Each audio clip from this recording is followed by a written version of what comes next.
Dhumajnana-timirandasya Yananjana Shalakaya Chakshormilitanyena Tasmai Shri Guruve Namaha. Good morning, good afternoon, good evening, friends. It's Vishaka. I'm your host on the Seeking the Essence podcast. In this episode, I wanted to talk a little bit about the Siksastakam, this wonderful composition by Lord Sri Chaitanya Mahaprabhu himself. And it's very special for those of us in the Gaudiya Vaishnava school or of the Gaudiya Vaishnava aspiration, because it's pretty much the only thing that has come personally, from the pen of Lord Chaitanya himself. For the most part, he empowered some of his leading followers, particularly Rupa, Sanatan, Goswamis. They put his teachings into writing, they systematized his teachings, drew upon scriptural references to show the legitimacy of Mahaprabhu's teachings of divine love. And Sri Chaitanya Mahaprabhu himself, he pretty much just gave these 8 verses of instruction. Shiksha's instruction, Ashtak, is 8. And there are 2 or 3 others that are also attributed to Mahaprabhu, but otherwise it's just these 8. So they're very important for us. And they're all centered around the chanting of the holy name, right? And this is the Yuga Dharma, this is the religion of the age. Harinam Sankirtan, the congregational chanting of the holy names of the Lord. So they're very significant. And in these 8 verses, Sri Chaitanya Mahaprabhu, he's discussing what are the glories of this holy name, of chanting this holy name. What is the mood with which one should chant in order to truly attain the fruit of chanting? What are the glories of this holy name? What are the different stages of evolution that one will go through in the course of their sincere chanting of the holy name? So they're very valuable for us, very, very, very helpful. In some of our temples, they chant these verses every day as a part of their daily program. And we're also now still in this holy month of Kartik, and we have these beautiful songs that Bhaktivinoda Thakur has composed, expounding further upon these 8 verses. So it feels like a really appropriate time to meditate on these verses. So I think in today's podcast, we can discuss the first verse, which is kind of like a shining billboard. It's like a beautiful announcement. It's a clarion call. What are the glories of this holy name? What is the wondrous nature of this holy name? And what are all of the effects that will take place within one who is sincerely, purely chanting this holy name? It's kind of like an advertisement. It's a very attractive description of everything that will come in the course of one's chanting. And there are 7 effects, there are like 7 stages that are described. And I can also highly recommend in this regard, we have one of our books, The Golden Volcano of Divine Love. I mean, just that title's enough, right, to capture you. The Golden Volcano of Divine Love.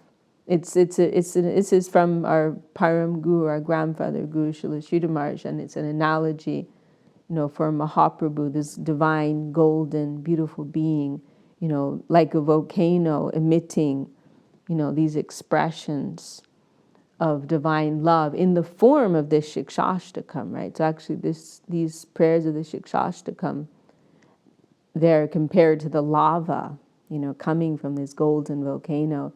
As we can also add here, Sri Chaitanya Dev is plunging the depths of separation, the mood of separation from the Lord, and in the mood of Radharani, the divine feminine counterpart of Sri Krishna, because this is a deeper, more esoteric understanding of who Sri Chaitanya Mahaprabhu is, right? He is Krishna exploring the mood of his beloved, Sri Radha, Krishna in the mood of Radharani. And at the acme of these divine feelings is this mood of separation, vipralamba, divine separation from the Lord. And all of this, so that's another very profound point about the Siksastakam. It's actually coming from the heart of Radharani, Krishna in the mood of Radharani in the form of Sri Chaitanya Dev. So in that golden volcano of divine love, the second half, Srila Sridhar Maharaj is discussing in depth these 8 verses in very profound and very beautiful way. So highly recommended reading. So we can have a look at this first verse today. Cheto darpana marjanam bhavamaha devagni nirvapanam shriya kairava chandrika vitaranam vidyavadu jivanam anandam buddhi vardhanam pratipadam purnamrita swadanam sarvatma snapanam param vijayate Shri Krishna sankirtanam. So the first effect that's described here, Cheto darpana marjanam. This is describing a cleansing of the mental system, right? The plane of our consciousness is compared to a darpana, means a mirror, right? And a mirror in its pure state is clear, bright, reflective, just like our consciousness when it's in a pure condition. But at present, that clear, clean consciousness has been covered by the dust of material conception. And as Srila Sridhar Maharaj discusses in his explanation of this verse, this refers more precisely to the tendencies for both exploitation and renunciation. They create so many units of this mundane plane which cloud our consciousness. These tendencies towards, mundane attraction, aversion, and then on the other side, an aversion, a repulsion, right, which comes as a reaction to that attraction, which is full of negative consequences, right? So these all create these like filters or this dust which clouds our consciousness, obscures our vision. We're unable to see our true spiritual nature, the spiritual nature of others, and have clear vision of our spiritual goal. So this is the first effect of one who is chanting this name with a pure, sincere heart, this marjanam, this cleansing, this purification will begin to take place, and we'll begin to perceive our own inner spiritual nature. So this is the first effect. And the second, bhava mahadavagni nirvapanam. Here, our existence in this mundane world is compared to a raging forest fire, that's burning. Mahadavagni, like a great forest fire. And this is referring to the whole cycle of birth and death. Samsara, this phrase is used, right? This whole cycle of samsara, birth, death, old age, disease, moving, transmigration through so many species of life and all these, exhausting things that we have to go through. This is like a type of burning in this forest fire. So this whole entanglement in the mundane plane, nirvapanam, that is extinguished. In other words, we achieve liberation, mukti. We'll become liberated from this whole cycle of birth and death, and will exist within the plane of pure spirit, pure soul. Then the third effect that's described here, Shreya Kairava Chandrika Vitaranam. Now one's positive attainment begins. This is just with the third step, right? Now there's entrance within the positive plane, right? Generally, religion is kind of looking at things from the negative side, in the sense that there's this awareness, right, that this mundane world is a place of suffering, undesirable entanglement and suffering, and we want to get out of here, and religion is like a means to do so. But what happens after that, that's generally pretty vague. That's not very clear. There's a focus on becoming free from this negative side, but then What is the positive and progressive expression of an eternal soul?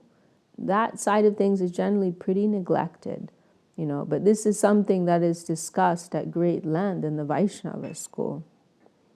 So here in the third stage of one's chanting, this positive attainment, this positive life, in positive, progressive, joyful life, wholesome life, integrated life, in devotion, in relationship with the Lord, integrated with one's environment, that begins, right? And so how is that being described here specifically? Shreya Kairava Chandrika Vitaranam. Very beautiful analogy Mahaprabhu is giving here. He uses this analogy of a particular kind of lotus, Kairava. There are so many different types of lotuses. And this Kairava is one particular type of lotus that blooms in the moonlight, right? Generally, we think of flowers as blooming in the sunlight, but there are some flowers around the world which bloom at night under the light of the moon. And this Kairava is a particular type of lotus that blooms at night under the moon, right? And so we're in the previous line, the suffering of mundane existence is compared to this kind of like heat, right? This burning. And now in this second line, the holy name is compared to the moon, which has these cooling rays, right? Soothing, gentle, soothing rays, which are nourishing the lotus of our heart, this Kairava, nourishing the lotus of our heart and causing it to blossom, to bloom in this joyful, happy life of dedication.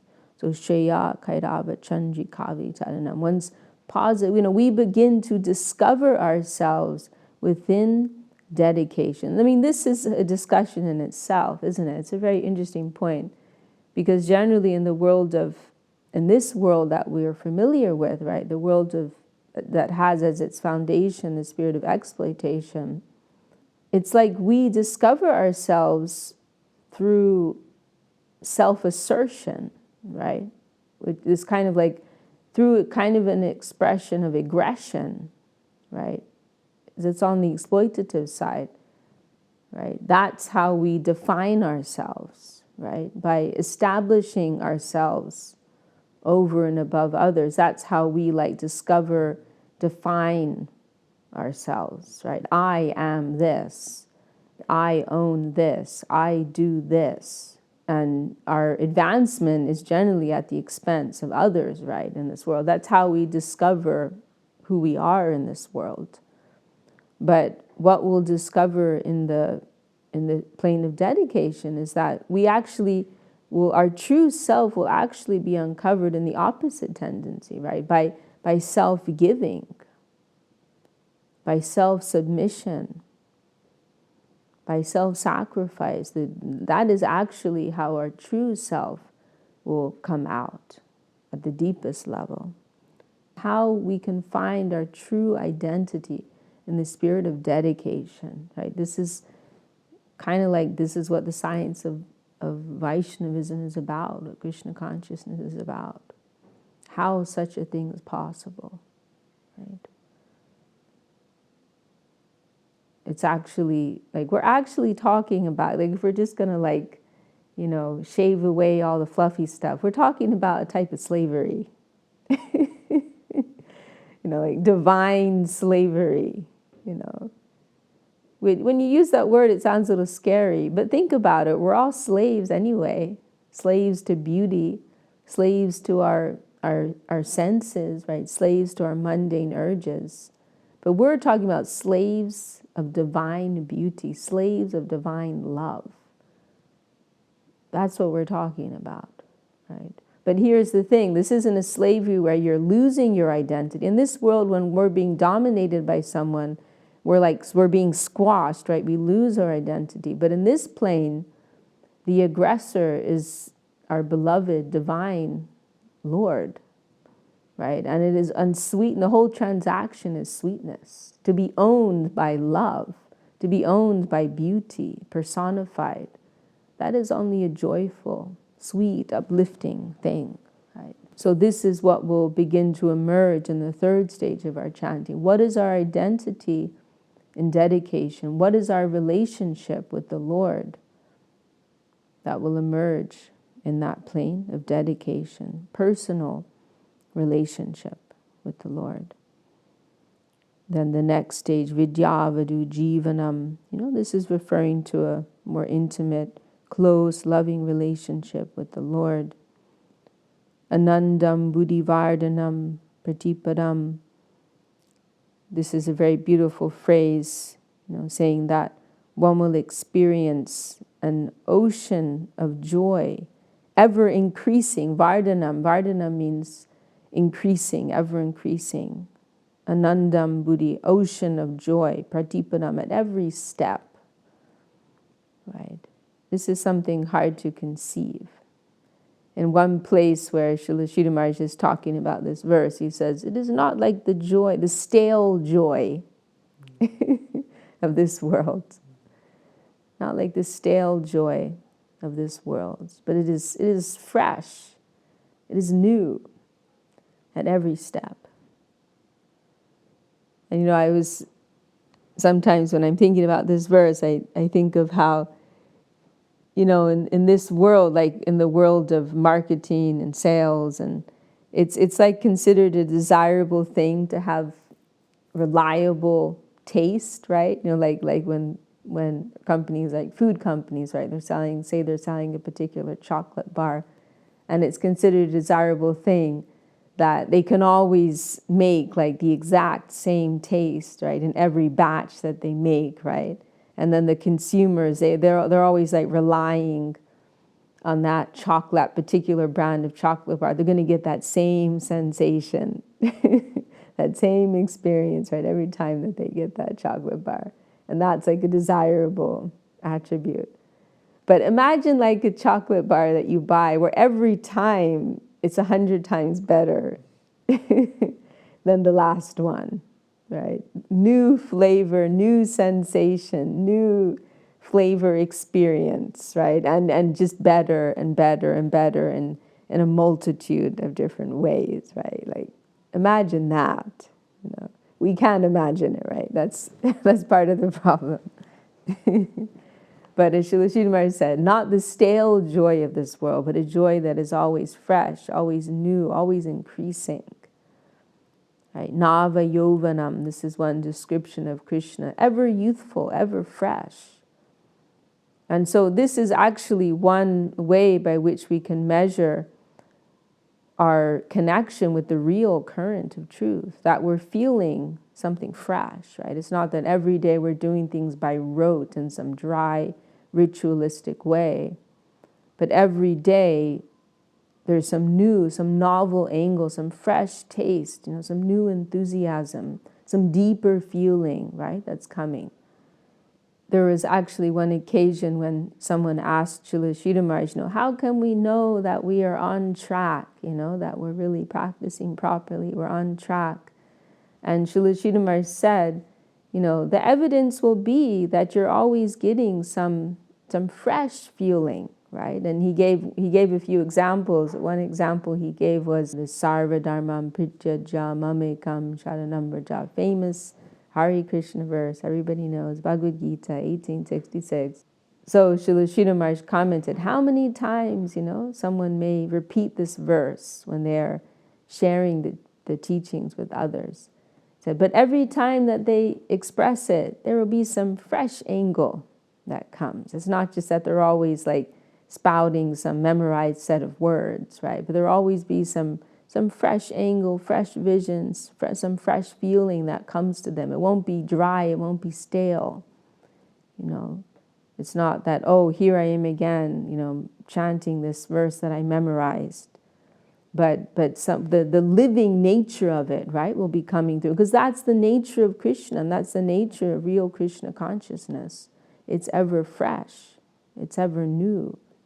There's a beautiful verse in Srimad Bhagavatam that our Gurudev likes very much. Tadeva ramyam ruchiram navam tadeva shashvan manaso mahutsavam tadeva shokarnava shoshanam nrinam yad uttama shloka yasho nugiyate. And it's describing how Krishna consciousness is always attractive, always fresh, always full of taste, very relishable, the destroyer of all lamentation and so on. And there's this very nice expression too, Manaso Mahotsavam. It is like a festival for the mind. And our Gurudev, he made this comparison. He said, like when you're going to have a very nice feast and you'll be excited, thinking of all the different flavors and textures and tastes that you'll have, So when you're hearing some good Harikatha, you're hearing some inspired discussion on Krishna consciousness, then you'll be relishing all the different angles, hearing the enthusiasm, hearing the heart of the speaker, and so on. It will be a very living and delightful experience. So as one dives deeper into Krishna consciousness, this ever-expanding, anandam buddhivardhanam, ever-expanding ocean of joy that will open up for one. And then another stage that is described here, purnamrita svadanam, one will experience the taste of full nectar, complete nectar, not one-dimensional, not one-dimensional nectar, but full, complete taste of nectar. And then finally, the last stage, sarvatma snapanam. This is describing this wholesale sarva atma. Atma is the self, right? Sarva is like all, complete, full. So sarva atma, every phase, every layer of our existence, snapanam, will be satisfied or purified, by this chanting of the holy name. And then this final phrase is very beautiful. Padam vijayate Shri Krishna Sankirtanam. Padam vijayate Shri Krishna Sankirtanam. It is a kind of like a victory call, saying, let this Shri Krishna Sankirtan, this congregational chanting of the holy names of the Lord, let it be not just vijayate, means victorious, but padam vijayate means supremely victorious over everything, right? May it conquer us. May the glory, the sweetness, the beauty of this holy name conquer us, take us under its thrall, and may it conquer all within all existence, right? May every wave, be conquered. We can conceive, especially in this dark age, right? There are so many negative waves, so many degraded waves that are flowing. But let this one wave, which represents the universal need and the universal fulfillment, this sweet wave of Harinam, the holy name of Krishna, may it come and conquer over everything else. May this bright, beautiful wave come and conquer over everything else. So it is a very rousing, very inspiring, very, very beautiful, attractive declaration, that is being made in this first verse of the Siksastakam. It's very attractive, it is pulling us, compelling us. Oh, come and try this. Come and try this chanting of the holy name of Krishna. You want to know what it's all about? I'll tell you what it's all about. Now, please, you come and dive in. You try this for yourself. Try a drop of this. And I'll also read, we have one standard translation that's been made for this verse. The holy name of Krishna cleanses the mirror of the heart and extinguishes the fire of misery in the forest of birth and death. As the evening lotus blooms in the moon's cooling rays, the heart begins to blossom in the nectar of the name. And at last the soul awakens to its real inner treasure, a life of love with Krishna. Again and again, tasting nectar, the soul dives and surfaces in the ever-increasing ocean of ecstatic joy. All phases of the self of which we may conceive are fully satisfied and purified, and at last conquered by the all-auspicious influence of the holy name of Krishna. Vanchakalpatarubhyascha kripa sindhu bhyevacha patitanam pavanebhyo vaishnavebhyo namo namaha. So that's it for today, folks. some, short introduction to this first verse of the Siksastakam. Hope you got something out of this, and please tune in next time for the next verse. Hari Bol.